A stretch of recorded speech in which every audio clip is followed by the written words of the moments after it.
Es un gusto para mí estar con ustedes otra vez, amigas y amigos, compartiendo especialmente el estudio de esta apasionante carta del apóstol Pablo. La ciudad de Colosas. Esta ciudad estaba en el área conocida como Perge, que es una parte de Asia Menor.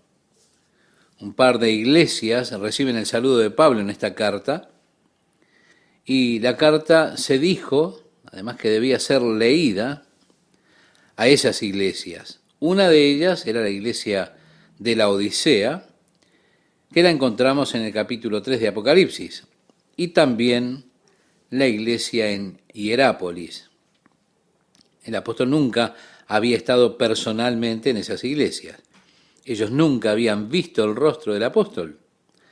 No obstante, las iglesias habían comenzado, probablemente, como producto o un producto doble del ministerio del apóstol Pablo en Éfeso. Pablo estuvo en Éfeso unos 2 años, y Éfeso no está lejos de la Odisea o de Colosas. Habían los que venían de esos lugares y escucharon al apóstol Pablo, y así la palabra de Dios fue esparcida a través de esa área como resultado del ministerio del apóstol en la ciudad de Éfeso. Probablemente fueron a estas áreas y comenzaron alguna congregación allí que luego creció en otras iglesias. Epafras era el ministro de la iglesia en Colosas. Él había venido a Pablo mientras estaba preso en Roma y le había comentado de algunas de las herejías peligrosas que habían comenzado a esparcirse allí en Colosas. Por eso Pablo está escribiendo esta epístola, esta carta, para corregir esas herejías que estaban volviéndose muy populares en esa comunidad. Una de esas herejías era la conocida como el gnosticismo. El gnosticismo niega la deidad de Jesucristo. Otra herejía era la del judaísmo, y por supuesto una mezcla de las obras junto con la fe para ser salvos. La carta fue escrita al mismo tiempo que se escribió también la carta a los Efesios. Llevó su epístola a los Colosenses, o fue escrita aproximadamente por el año 64 de nuestra era, cuando ocurrió el primer aprisionamiento de Pablo en Roma.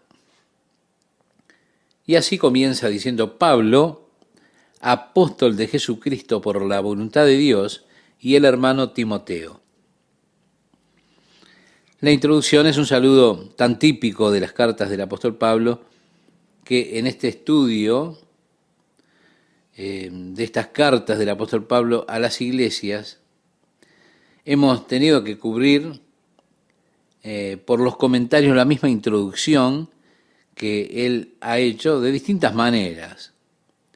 Nuevamente porque él ahora ha de dirigirse a errores doctrinales, y entonces él toma su título como apóstol de Jesucristo para hablar con la autoridad apostólica, un apóstol de Jesucristo por la voluntad de Dios.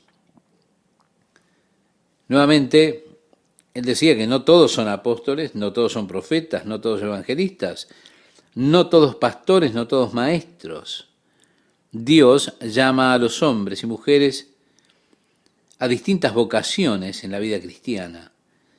Y lo que fuere que Dios le llame a hacer, lo importante del hecho es que usted hace eso para la voluntad o por la voluntad de Dios.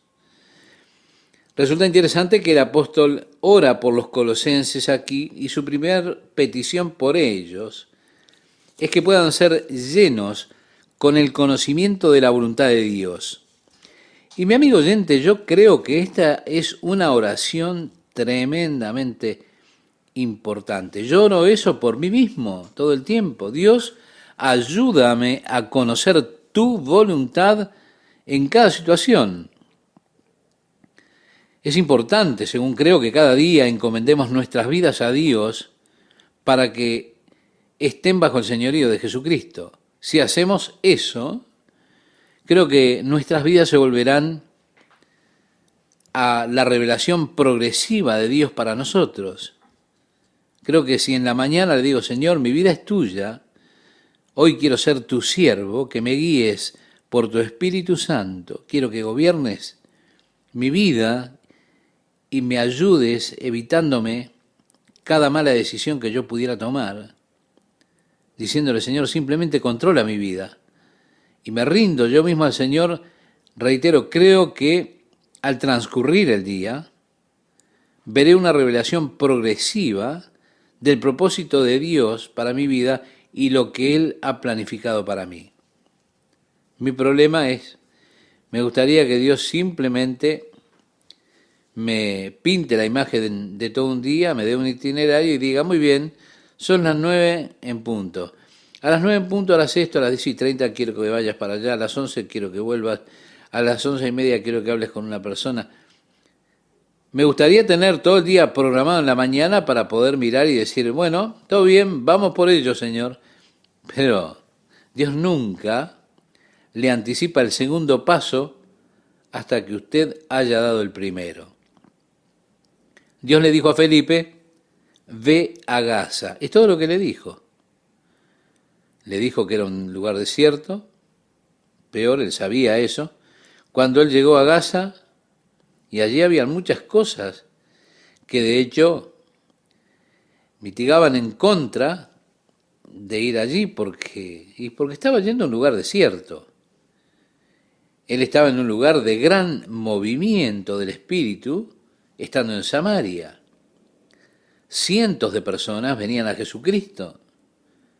Las cosas estaban ocurriendo verdaderamente maravillosas por medio de su ministerio en aquel lugar. Ocurrían milagros. Y ahora Dios le quita esta exitosa campaña evangelística para llevarlo al desierto. Él pudo haber permanecido en Samaria y diciendo, ahora Señor, ven, ¿no ves la obra que está siendo hecha aquí? ¿Para qué me quieres en Gaza, en el desierto?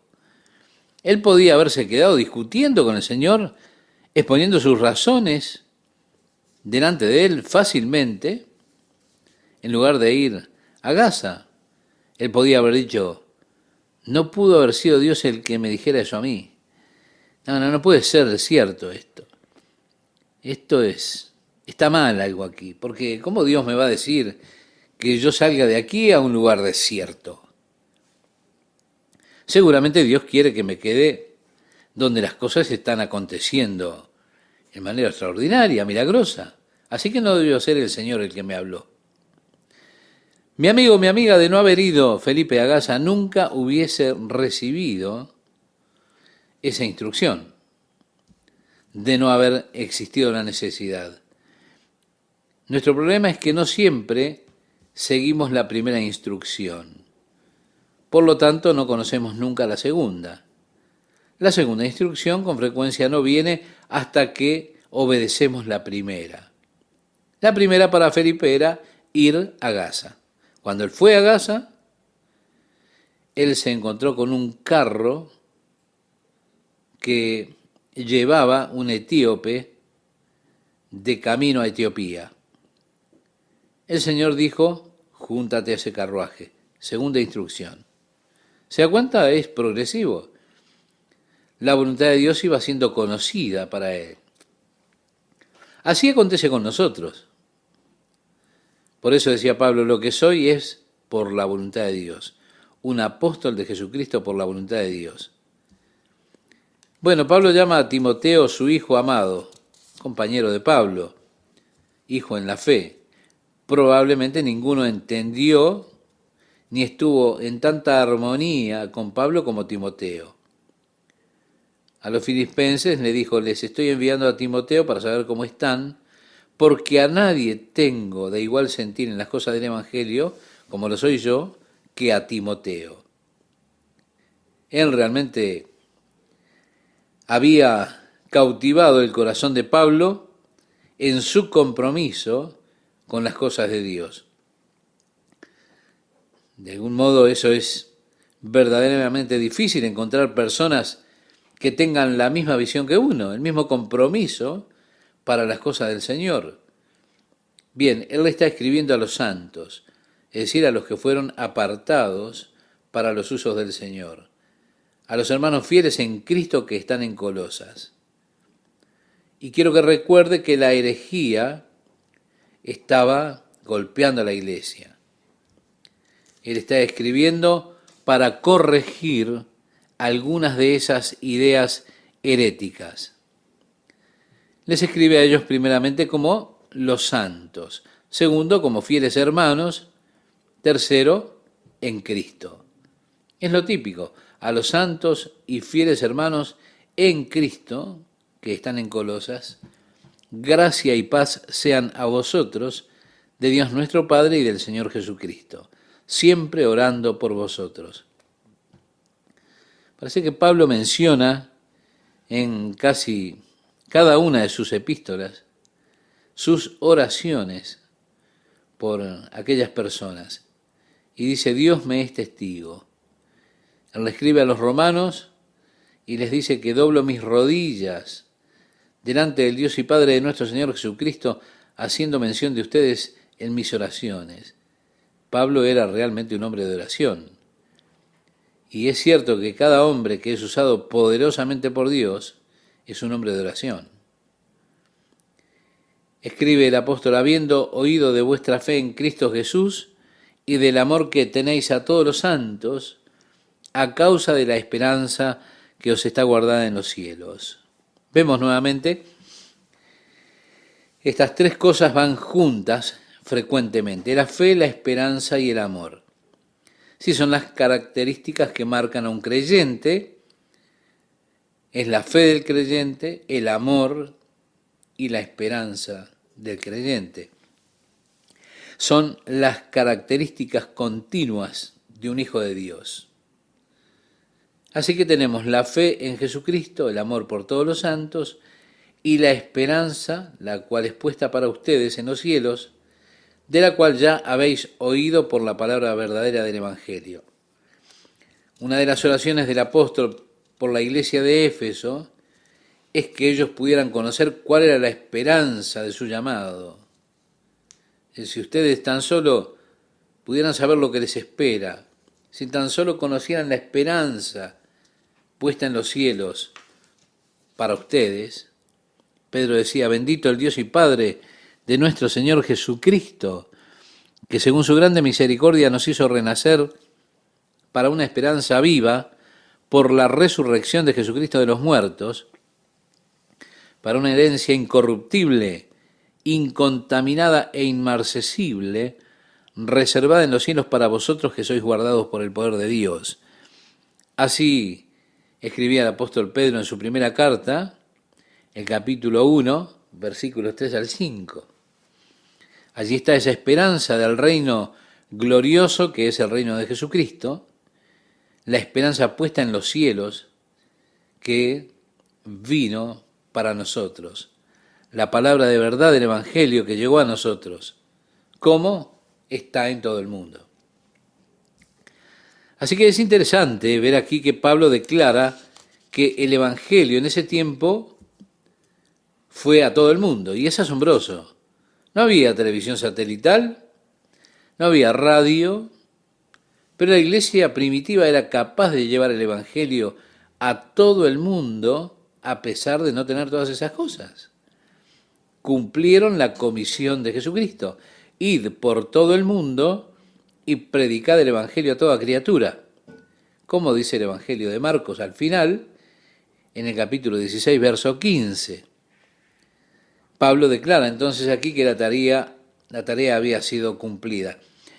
Y esto tan solo en apenas 32 años después de la partida de Cristo, de su muerte, resurrección y ascensión a la gloria. Ahora, todo esto sin un edificio, sin la construcción de un solo templo, sin un seminario, sin programas especiales, todo cumplido por medio del poder del Espíritu Santo y por el hecho de que ellos dependían de la guía del Espíritu Santo en la iglesia. Con todo lo que tenemos en nuestros días, estamos realmente fracasando en el hecho de llevar el verdadero evangelio al mundo. Un porcentaje más pequeño de personas en el mundo, o muy pequeño de personas en el mundo, conocen de Jesucristo en nuestros días, en relación a aquellos que conocían, por supuesto, hace 30 años atrás no más.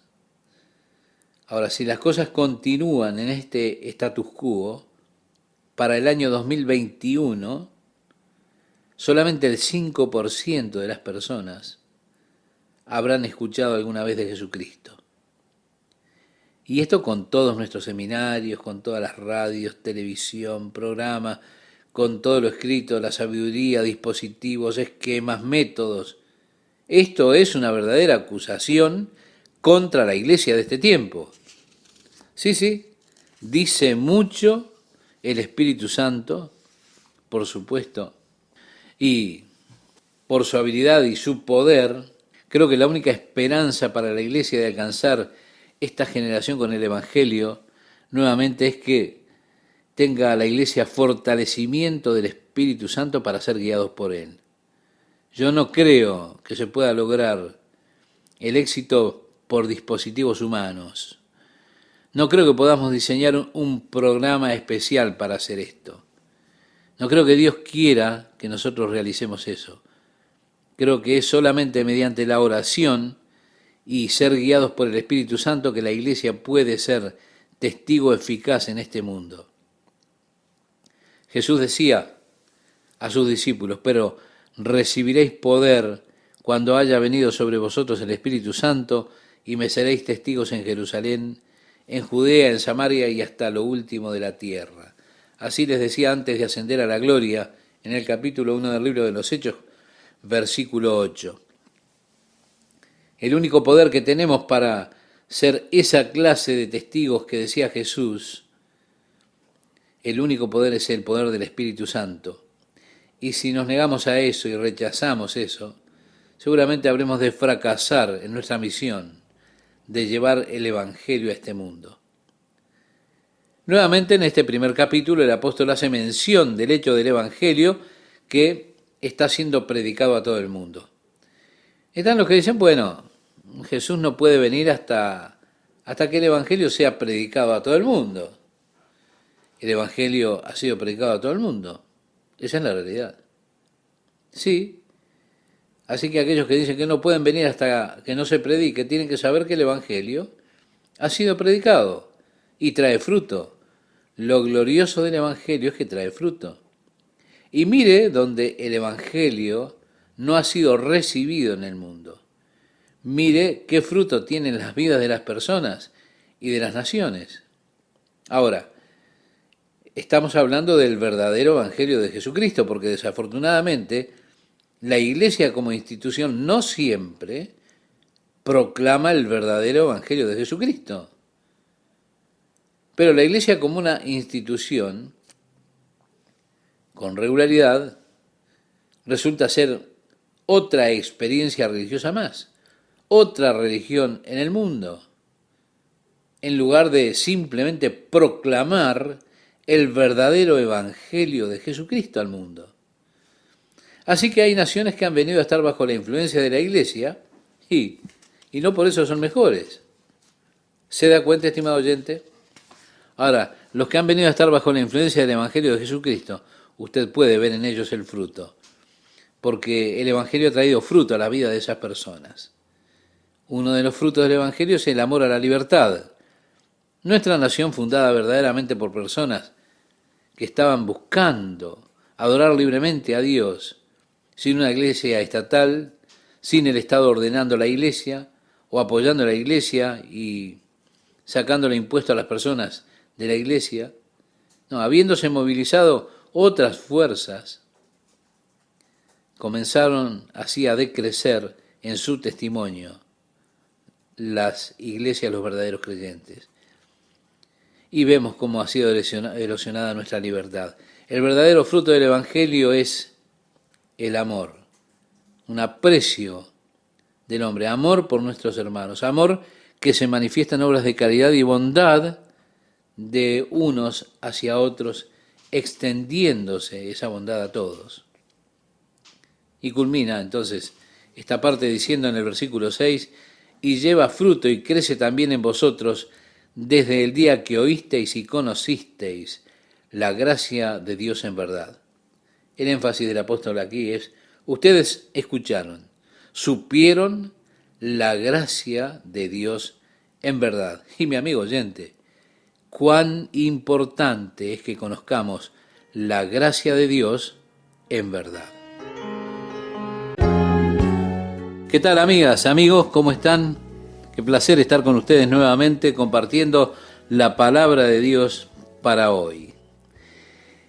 El pasaje que mencionaba Esteban dice, habiendo oído de vuestra fe en Cristo Jesús y del amor que tenéis a todos los santos, a causa de la esperanza que os está guardada en los cielos. Estimado oyente, vemos nuevamente estos tres aspectos que mencionábamos en el programa anterior, la fe, la esperanza y el amor, características que son marcas continuas de un hijo de Dios. La fe en Jesucristo, el amor por todos los santos y la esperanza que, como dice, es puesta para ustedes en los cielos, de la cual ya habéis oído por la palabra verdadera del Evangelio. La palabra del Evangelio que vino a usted, como está en todo el mundo. También resulta interesante en este pasaje que el apóstol declara que en ese tiempo el Evangelio había llegado a todo el mundo. Es decir, ellos habían cumplido la comisión de Jesucristo de ir por todo el mundo y predicar el Evangelio a toda criatura. Eso fue evidentemente cumplido en aquellos días. Tan solo habían pasado 32 años de la muerte, resurrección y ascensión de Cristo a la gloria. Ellos, como decíamos anteriormente, no tenían edificios, no había nada en construcción, ningún templo, ningún seminario, no habían los programas que tenemos en nuestros días. Uno se pregunta, ¿cómo fue que lograron eso? Y lo cumplieron por medio del poder del Espíritu Santo dentro de la iglesia, que es la única esperanza para que la iglesia pueda alcanzar esta generación con el Evangelio. Será solamente mediante el fortalecimiento del Espíritu Santo y la guía de él.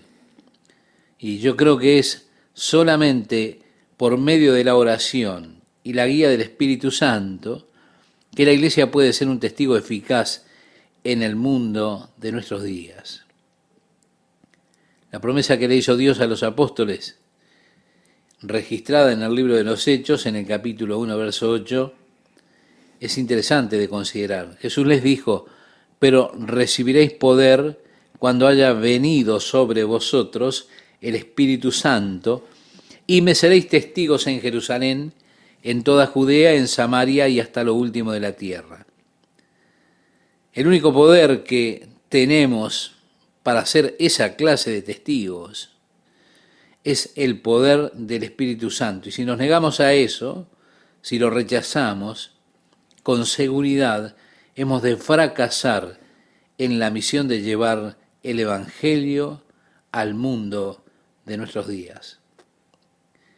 Sí, el verdadero fruto del Evangelio es amor, es decir, un aprecio al ser humano, amor por nuestros hermanos, un amor que se manifiesta en obras de amor y de bondad de uno hacia el otro y extendiéndose a todos los demás.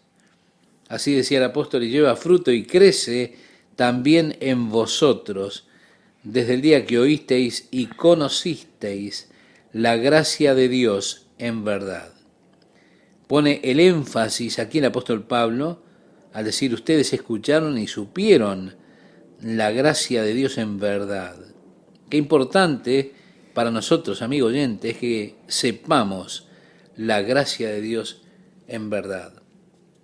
Luego agrega, como lo habéis aprendido de Epafras, nuestro consiervo amado, que es un fiel ministro de Cristo para vosotros, quien también nos ha declarado vuestro amor en el Espíritu, por lo cual también nosotros desde el día que lo oímos, no cesamos de orar por vosotros y de pedir que seáis llenos del conocimiento de su voluntad en toda sabiduría e inteligencia espiritual.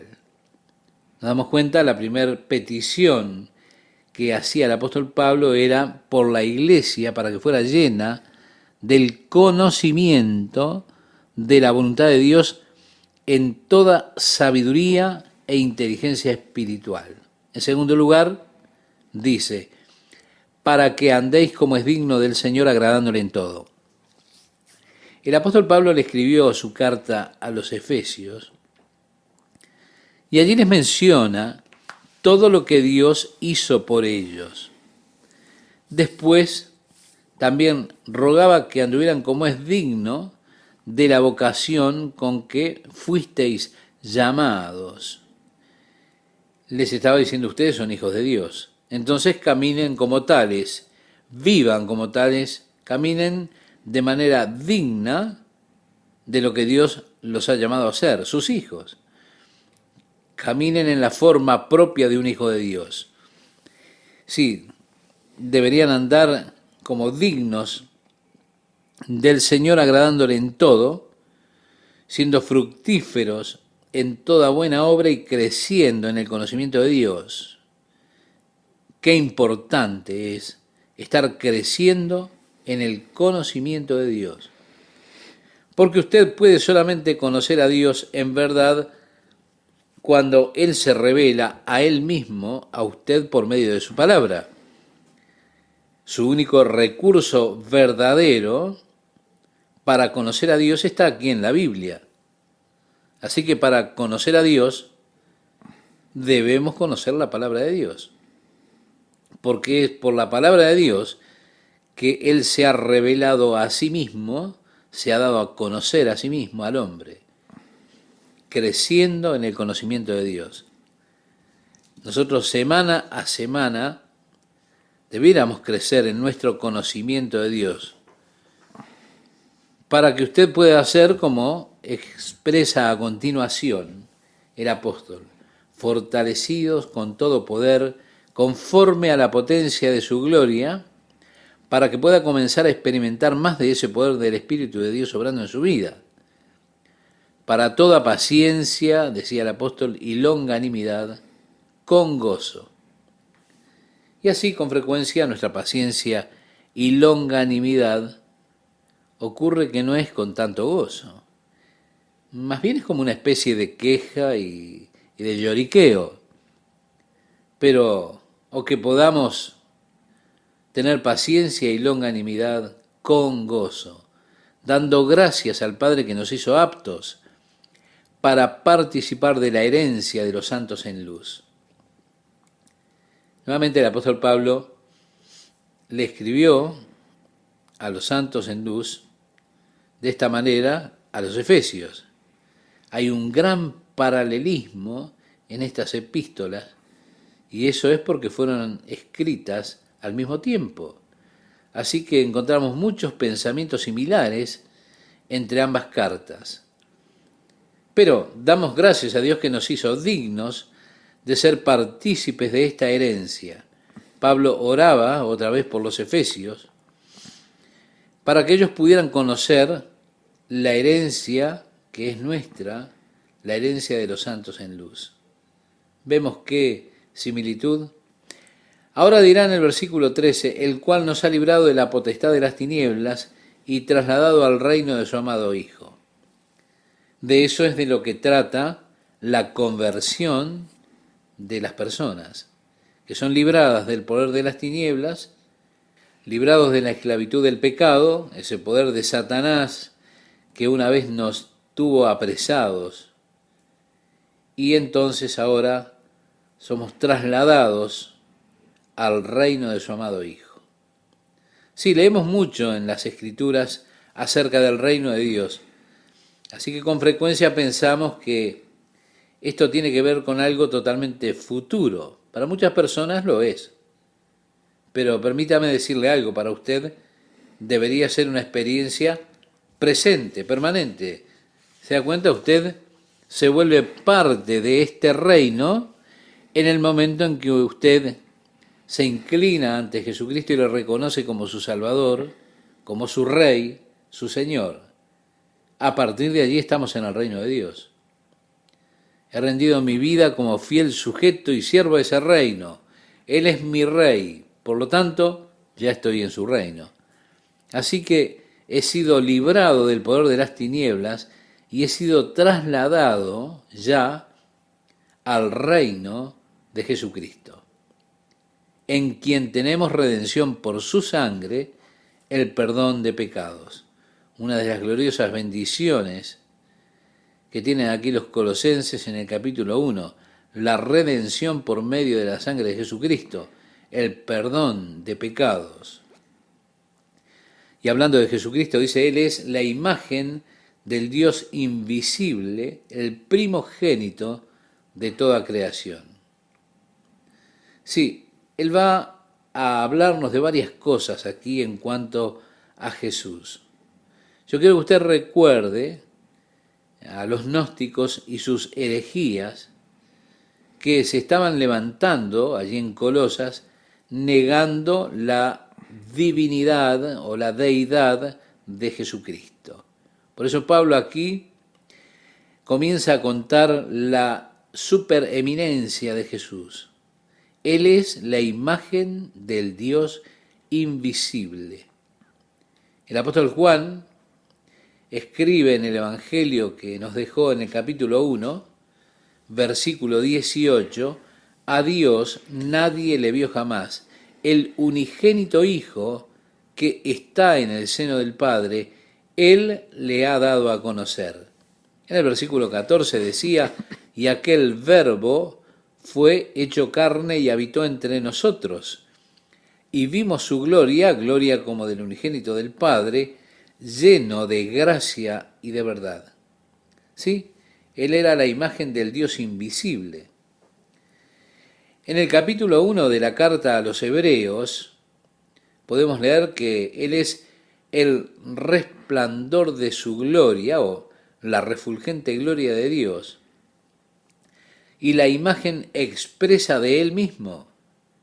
Sí, Jesús es la imagen expresa de Dios, es la imagen del Dios invisible. Él es el primogénito de toda criatura, o como significa en la palabra griega, Él es preeminente. Él está por encima de todo, es primero en todo.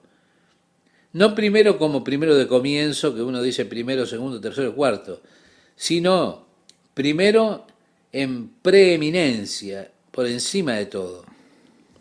Y así que aquí vemos que Él está por encima de todas las criaturas o de toda la creación, porque en Él fueron creadas todas las cosas.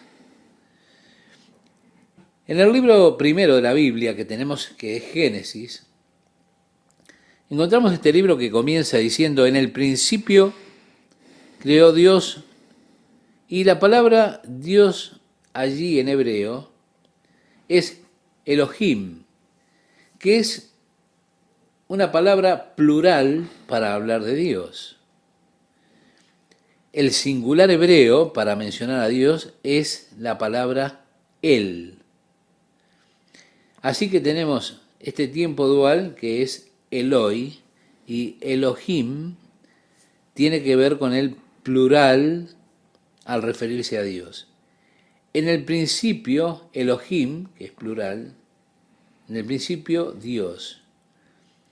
Yo creo que esto es un indicio de la Trinidad, ubicada allí en el primer versículo de la Biblia. El hecho de que ellos usasen el nombre de Dios en la forma plural lo indica. En el principio creó Dios, Elohim, los cielos y la tierra. Cuando Dios habla acerca del hombre, dice, hagamos al hombre a nuestra imagen. No, Dios no dijo, voy a hacer al hombre según mi imagen, sino hagamos.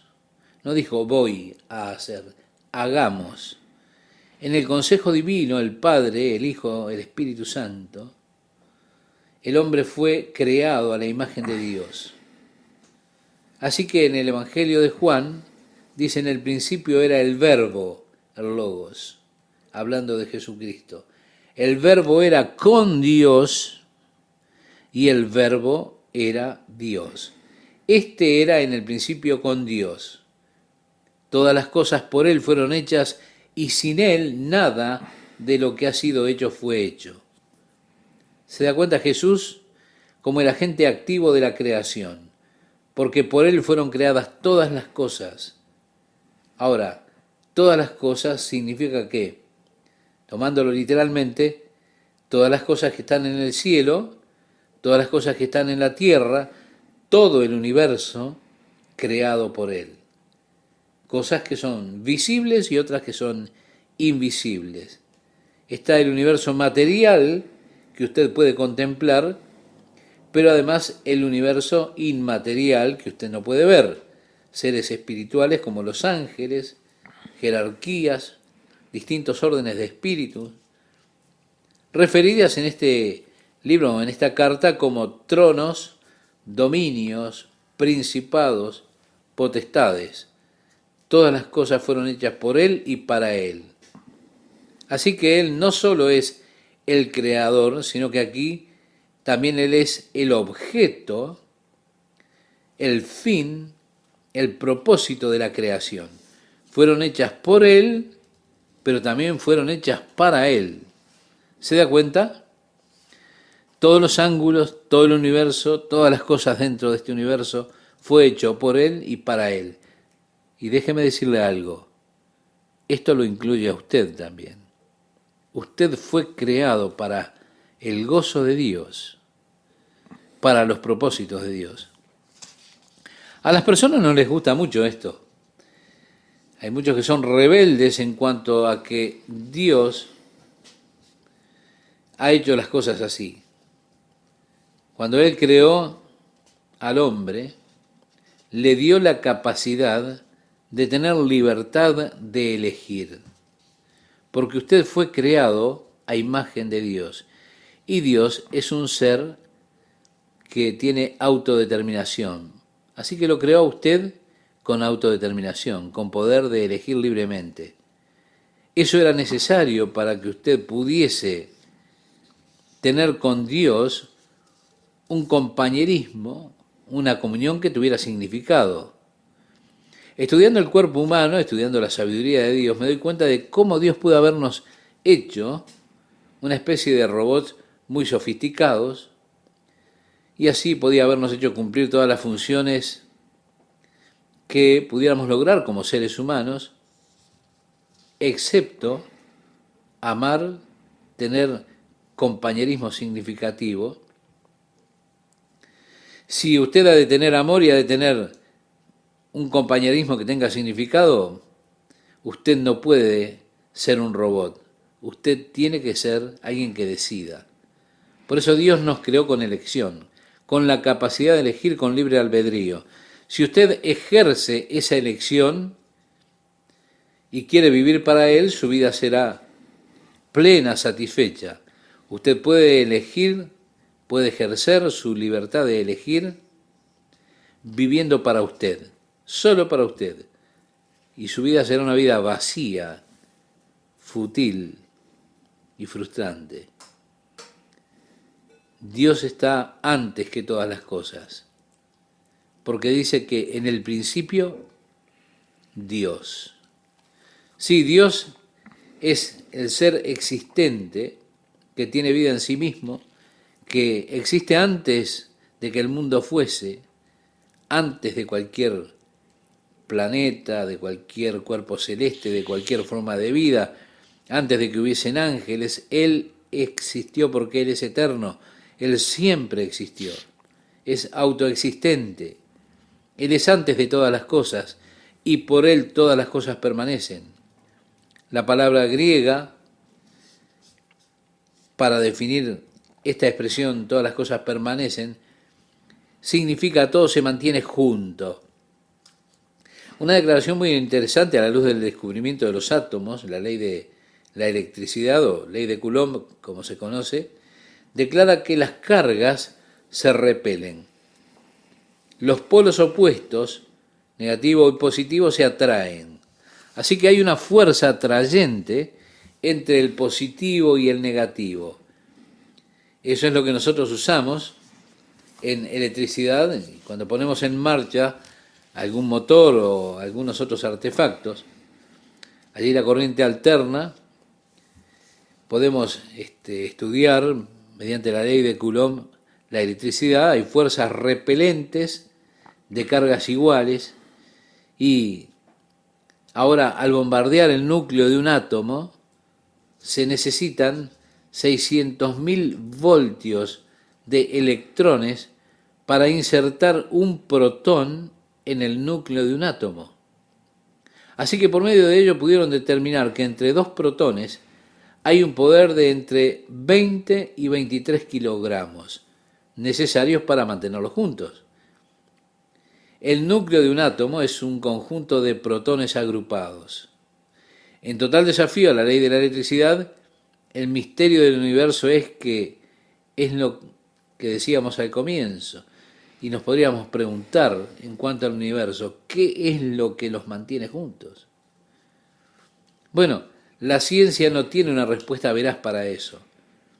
Crearon una respuesta hace unos años atrás, con la cual ellos llamaron mesones, que era el pegamento atómico, pero eso después fue desechado. Hubo un hombre que recibió su doctorado en ciencia, su tesis fue ¿por qué los electrones no colapsan dentro del núcleo de un átomo? Los protones, siguiendo la ley de electricidad, con la fuerza atrayente de los opuestos. Y así el hombre escribió su tesis. Ahora, ¿qué decía básicamente su tesis? Bueno, no colapsan porque no lo hacen. ¿Se da cuenta? Con eso él obtuvo su doctorado. Está diciendo no sabemos. No hay respuesta excepto aquí que la que dice la Biblia. Por él todas las cosas subsisten. Mire, si Dios aflojara esa sujeción por un segundo, el mundo físico entraría en una gran explosión y se acabaría todo. Si los núcleos de cada átomo en el universo, esas cargas positivas, siguiesen su inclinación natural y se repelieran una a la otra, y todo el universo simplemente hiciera eso, sería el fin de todo en el universo material. Por él todas las cosas subsisten. Sí, mi amigo oyente, es el Señor el que sujeta todas las cosas por su poder. ¿Cómo están, amigas, amigos? ¿Bien? Bueno, me alegro y le doy gracias a Dios que podemos estar una vez más compartiendo la palabra de Dios. Sí, Jesucristo es antes de todas las cosas. Como mencionábamos en el programa anterior, comienza la Biblia diciendo en el principio Dios, y continúa diciendo creó los cielos y la tierra, pero en el principio Dios, vale decir, Él existió antes de que existiese el mundo, porque Dios es eterno. Dios ha existido siempre porque es autoexistente. Él es antes de todas las cosas y por Él todas las cosas subsisten. O como expresa el original griego, se mantienen juntas. Una declaración que es muy interesante a la luz de el descubrimiento de los átomos y la ley de electricidad. Por Él todas las cosas se mantienen unidas. Si el Señor los liberara de esa atracción que los mantiene juntos, todo el mundo físico entraría en una gigantesca explosión. Sería el fin de todo. El fin de todo el universo material. Pero es Dios que mantiene todas las cosas unidas. Es el Señor que tiene sujeto absolutamente todo. Dice el verso 18, y Él es la cabeza del cuerpo que es la iglesia. Y mi amigo oyente, yo quiero invitarle a que nos detengamos, porque necesitamos entender perfectamente esto. Siempre están los que andan por allí tratando de tomar una posición como cabeza en la iglesia. Y creo que esta es una de las debilidades de algunos grupos. Parece que está esa lucha siempre, tratando de ver quién es el que tiene más fuerza. Los hombres motivados por el deseo de ganar control sobre los distintos grupos.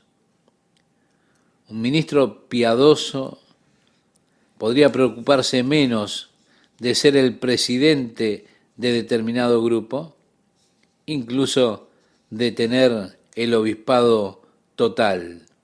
Él solamente quiere ser lo que Dios quiere que sea si es un ministro piadoso. No tiene ambiciones verdaderas excepto lo que Dios le llamó a ser. Pero allí están los hombres, movidos por el ansia de poder, luchando por ganar preeminencia y la posición de cabeza de la iglesia. Es muy triste verlo porque aquí la Biblia dice que Cristo es la cabeza del cuerpo que es la iglesia. Él, que es el principio, el primogénito de entre los muertos. Otros se levantaron de los muertos antes que Jesús se levantara de entre los muertos. Ahora, aquí dice que Él es el primogénito, porque Jesús es el primero que se levantó de entre los muertos para no morir jamás. Todos aquellos que se levantaron de entre los muertos volvieron a morir, pero Jesús resucitó para vida eterna, para que en todo tenga la preeminencia, dice al final este versículo 18. Y ese es el propósito de Dios, el plan de Dios. El plan es que Jesús en todo tenga la preeminencia. Ahora, permítame decirle algo. Todas las cosas, y quiero decírselo otra vez, todas las cosas lo incluyen a usted. De allí que quiero preguntarle, ¿Cristo reina preeminentemente en su vida? ¿Cristo tiene la preeminencia en usted? Mire, ese es el propósito y el plan de Dios en cuanto a Jesús. Que Él tenga el lugar de preeminencia también en nuestras vidas. Que Él esté sobre todas las cosas en nuestras vidas y que nada tome el lugar que solo Jesucristo debe tener en nuestra vida. Ahora, no se trata solo de decirlo de la boca para afuera. Decir, si Cristo es preeminente en realidad, en verdad. No se trata de decirlo de la boca para afuera. Yo me temo que cuando vamos a la realidad, cuando vamos a las acciones, muchos que dicen ser cristianos muestran que la verdad es que Cristo no es preeminente en sus vidas. Ahora, no se trata de mirarlos a ellos, se trata de mirarnos a nosotros mismos. ¿Por qué? Porque yo no voy a tener que responder por usted. Voy a tener que responder ante Dios por mí. Habré de dar cuenta a Dios por mí, por lo tanto, es importante que no me ponga a examinar el compromiso con Cristo de otras personas. No. Es importante que yo examine mi propio compromiso con Él. No se trata de mirar las faltas de los demás, sino de mirar mis propias faltas y juzgarme a mí mismo. Es importante para cada uno de nosotros que nos miremos a nosotros mismos, que nos juzguemos a nosotros mismos, porque si nos juzgamos a nosotros mismos, entonces, dice la Escritura, no seremos juzgados de Dios. El versículo 19 continúa diciendo, por cuanto agradó al Padre que en Él, es decir, en Jesucristo, habitase toda plenitud. Mire, nuestra mente ni siquiera puede raspar esta frase en particular, que le agradó al Padre que en Cristo habitase toda la plenitud de Dios, la plenitud de la deidad corporalmente habitando en nuestro Señor. Vimos eso en el versículo 2, allí contemplamos que estamos completos en Él. Aquí dice, y por medio de Él reconciliar consigo todas las cosas, así lo que está en la tierra como las que están en los cielos, haciendo la paz mediante la sangre de su cruz. Y a vosotros también, que erais en otro tiempo extraños y enemigos en vuestra mente, haciendo malas obras, ahora os ha reconciliado. Vemos Jesús ha hecho la paz con Dios posible para el hombre. El hombre que está en guerra con Dios, porque es enemigo de Dios, se ha rebelado contra Dios. Si el hombre está en contra de Dios, caminando en sus propios caminos, en su propio sendero, siguiendo los deseos carnales de nuestra mente. En esa condición estamos en guerra con Dios, rebelándonos contra la ley de Dios y los mandamientos de Dios. Pero Jesús, por medio de la sangre que derramó en la cruz, hizo provisión de una base justa para que Dios pueda perdonarnos nuestros pecados y que la paz con Dios fuera posible. Si Él reconcilia todas las cosas con Él. Por eso es que nos dice, reconciliaos con Dios. Es decir, no estén en guerra con Dios, reconcíliense con Él. Todas las cosas han sido reconciliadas por medio de Jesucristo, las que están en la tierra y las que están en los cielos. Y ustedes que una vez eran ajenos a Dios, eran enemigos de Dios en sus mentes, por causa de sus obras malvadas, ahora han sido reconciliados con Él. Y agrega, en su cuerpo de carne, por medio de la muerte, para presentaros santos y sin mancha e irreprensibles delante de Él. Mire, a través de mi fe en Jesucristo, Dios me ha perdonado todo, todos mis pecados, todas mis transgresiones. Por eso cuando Jesús me presente ante el Padre, como dice Judas, me va a presentar sin mancha, sin reprobación, santo. El versículo 24 de la carta de Judas dice, y aquel que es poderoso para guardarlo sin caída y presentarlo sin mancha delante de su gloria con gran alegría. ¿Se da cuenta de lo que Jesucristo hizo provisión para nosotros? El perdón total de nuestros pecados y de nuestras transgresiones. Para ustedes que están en Cristo, Dios entonces los ve como santos, puros y justos. ¿Por qué?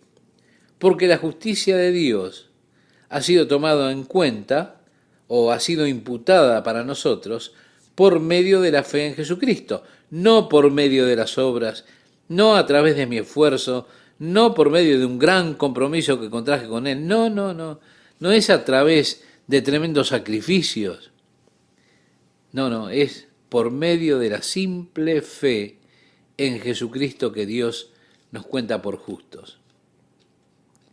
Ahora, ni siquiera me miro a mí mismo de esa manera, me veo a mí mismo y veo todas mis fallas, veo mi debilidad, pero ¿sabe cómo me ve Dios? Dios me ve en Jesús. Y al verme en Cristo me ve sin mancha, me ve santo, sin reproche. Y eso yo lo amo, porque por causa de Él, por causa de Jesucristo, Dios me ve perfecto. Dice el versículo 23, si en verdad permanecéis fundados y firmes en la fe, y sin moveros de la esperanza del Evangelio que habéis oído, el cual se predica en toda la creación que está debajo del cielo, del cual yo, Pablo, fui hecho ministro. Nuevamente la mención del hecho de que el Evangelio ha sido predicado a cada criatura. Si ellos fueron cabales en su evangelismo, en aquella primera generación, en aquella iglesia primitiva. Luego dice Pablo, ahora me gozo en lo que padezco por vosotros. Pablo está hablando acerca de él mismo, me gozo en mis sufrimientos por ustedes, y cumplo en mi carne lo que falta de las aflicciones de Cristo por su cuerpo, que es la iglesia. Mi amigo oyente, esta es una escritura difícil de entender. Yo debo confesar con toda franqueza delante de ustedes que no estoy seguro de entender todas las implicaciones que tiene esta expresión, esto que hemos leído. Parece que el apóstol Pablo en algún sentido está diciendo que él está completando las aflicciones de Cristo en su propio cuerpo, por causa del cuerpo de Cristo que es la iglesia. Ahora, esto solamente puede ser entendido si vemos la relación de Jesús con su iglesia, es decir, la relación de Jesús con usted. Cualquier reproche que lleve usted por su fe en Jesucristo, verdaderamente es un reproche que se dirige o está siendo dirigido a Jesús. Lo que sea que usted sufre, usted lo lleva por la causa de Cristo. Ese sufrimiento está dirigido a Jesús. Y allí que Pablo reconoce que los golpes que él recibió cuando fue apedreado, el sufrimiento al cual estuvo sometido, el aprisionamiento y todo lo demás, fueron por causa de las animosidades de los hombres en contra de Jesucristo. Así que él estaba sufriendo por Cristo.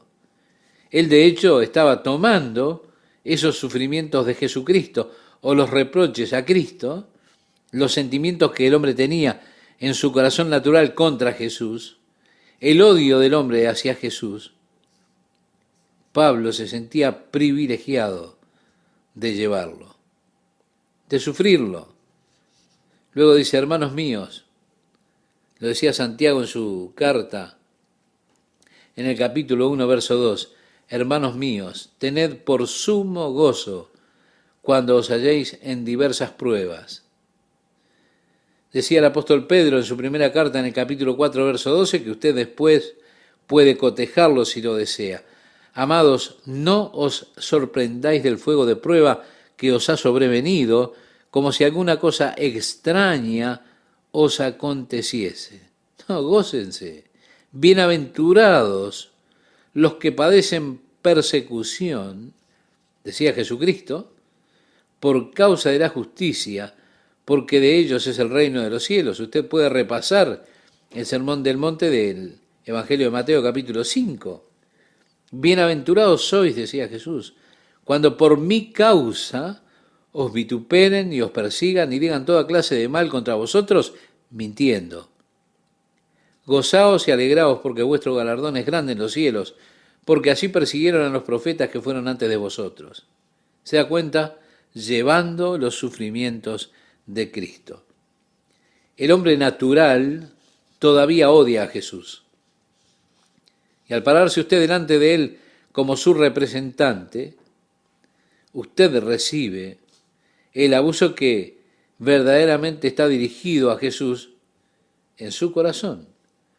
Ahora, ellos contaban esto como un privilegio, que pudieran ser capaces de sufrir de esta manera, y se gozaban de ser aptos de llevar ese sufrimiento por causa de Cristo, sin tomarlo como algo personal. Es que muchas veces somos tan sensibles, alguien nos dice algo y nosotros lo tomamos como algo personal, como si estuviesen dirigiéndose a nosotros. No, se están dirigiendo a Cristo. Y es por esto, por lo que somos representantes de Cristo, que estamos firmes y lo recibimos. Si miro las cosas en este sentido, podré regocijarme. Gracias, Señor, que me hayas contado por digno de sufrir por tu causa como hicieron aquellos apóstoles. Decía Pablo, ahora me gozo en lo que padezco por vosotros y cumplo en mi carne lo que falta de las aflicciones de Cristo por su cuerpo, que es la iglesia, de la cual fui hecho ministro, según la administración de Dios, que me fue dada para con vosotros, para que anuncie cumplidamente la palabra de Dios. Pablo fue hecho ministro conforme al plan de Dios para cumplir la palabra de Dios. Y habla del misterio que había estado oculto desde los siglos y edades, pero que ahora ha sido manifestado a sus santos, a quienes quiso Dios dar a conocer las riquezas de la gloria de este misterio entre los gentiles, que es Cristo en vosotros, la esperanza de gloria. Así el glorioso misterio de Dios es que Cristo ha de venir para habitar con ustedes. Nosotros tuvimos una oportunidad de compartir el Evangelio con el rey de Laos. Cuando estaba compartiendo el Evangelio con él, yo sabía que él era budista, que Buda enseñó que los problemas del hombre y la maldad del mundo, todo procede del mundo material, la carne y el mundo material, que si un hombre pudiese disociarse completamente del mundo material, el cielo era vivir en el espíritu y no tener nada que hacer con lo material. En otras palabras, ser totalmente removido de lo material es entrar en el nirvana. Y así que, por supuesto, el anhelo y la meta del budismo está completamente en desasociar o disociar el mismo de lo físico. ¿Para qué? Para que pudieran en el espíritu total llegar al nirvana. Si usted no lo hace en esta oportunidad, en la próxima vida lo mejorará. ¿Y si no lo hace en la próxima? Bueno, sabiendo que él tenía este trasfondo budista, compartí con él que la Biblia enseña que el hombre básicamente es espíritu, que él vive en un cuerpo, posee conciencia, pero si un hombre vive en el lado corporal de la vida, está viviendo en algo mucho menor de lo que Dios quiso y de lo que Dios quiere que viva, porque Dios quiere que viviéramos en el lado espiritual de nuestra vida. Así que si mi cuerpo está gobernado por mis apetitos carnales, estoy viviendo una vida totalmente ajena a la voluntad de Dios. Ahora, vivir en comunión con Dios. Para eso tengo que vivir una vida según el Espíritu, la vida que es dominada, dirigida por el Espíritu. Por eso digo, sabiendo que esencialmente Buda se había enseñado lo que expresamos con anterioridad. Yo le dije, han existido otros líderes religiosos en la historia que enseñaron cosas importantes en cuanto a cómo debe vivir una persona según el Espíritu. Pero yo digo que el problema está en que habiendo enseñado la verdad y señalado el camino, no podían darle a las personas el poder para andar ese camino. Dios envió a su Hijo Jesucristo para que muriera por mis pecados y me proveyera perdón para mis pecados. Luego dije que Dios hizo otra cosa. Además de eso, se levantó de entre los muertos. Y dijo además, vendré y habitaré con ustedes. Les daré el poder para que anden en este camino. Ahora, usted no tiene en usted mismo poder hacerlo. Jesús le dijo eso a los discípulos, ustedes no tienen ese poder para hacerlo por ustedes, pero yo voy a habitar en ustedes, viviré con ustedes y les daré el poder para hacerlo. Y digo, básicamente esa es la principal diferencia entre el cristianismo y las otras religiones del mundo. Con el cristianismo el poder es impartido cuando habitamos en Jesucristo y Jesucristo habita en nosotros. No se trata simplemente de señalar el camino, decir, ese es el camino que ustedes tienen que caminar. No, se trata de venir, como lo hace Jesucristo, para darnos la capacidad y el poder de hacerlo. Esa es la esperanza que tenemos. No podemos hacerlo por nosotros mismos. Él puede venir a vivir en mí y puede darme la capacidad de hacer lo que me pide. A quien anunciamos, decía el apóstol Pablo, amonestando a todo hombre y enseñando a todo hombre en toda sabiduría, a fin de presentar perfecto en Cristo Jesús a todo hombre. Ese es el propósito del ministerio, es que usted tenga plena madurez en Cristo Jesús. Todas las iglesias se dedicaban a eso. El deseo de Pablo, su enseñanza, su propósito era que tuvieran plena madurez en Cristo. Culmina diciendo este verso 29, para lo cual también trabajo, luchando según la potencia de Él, la cual actúa poderosamente en mí.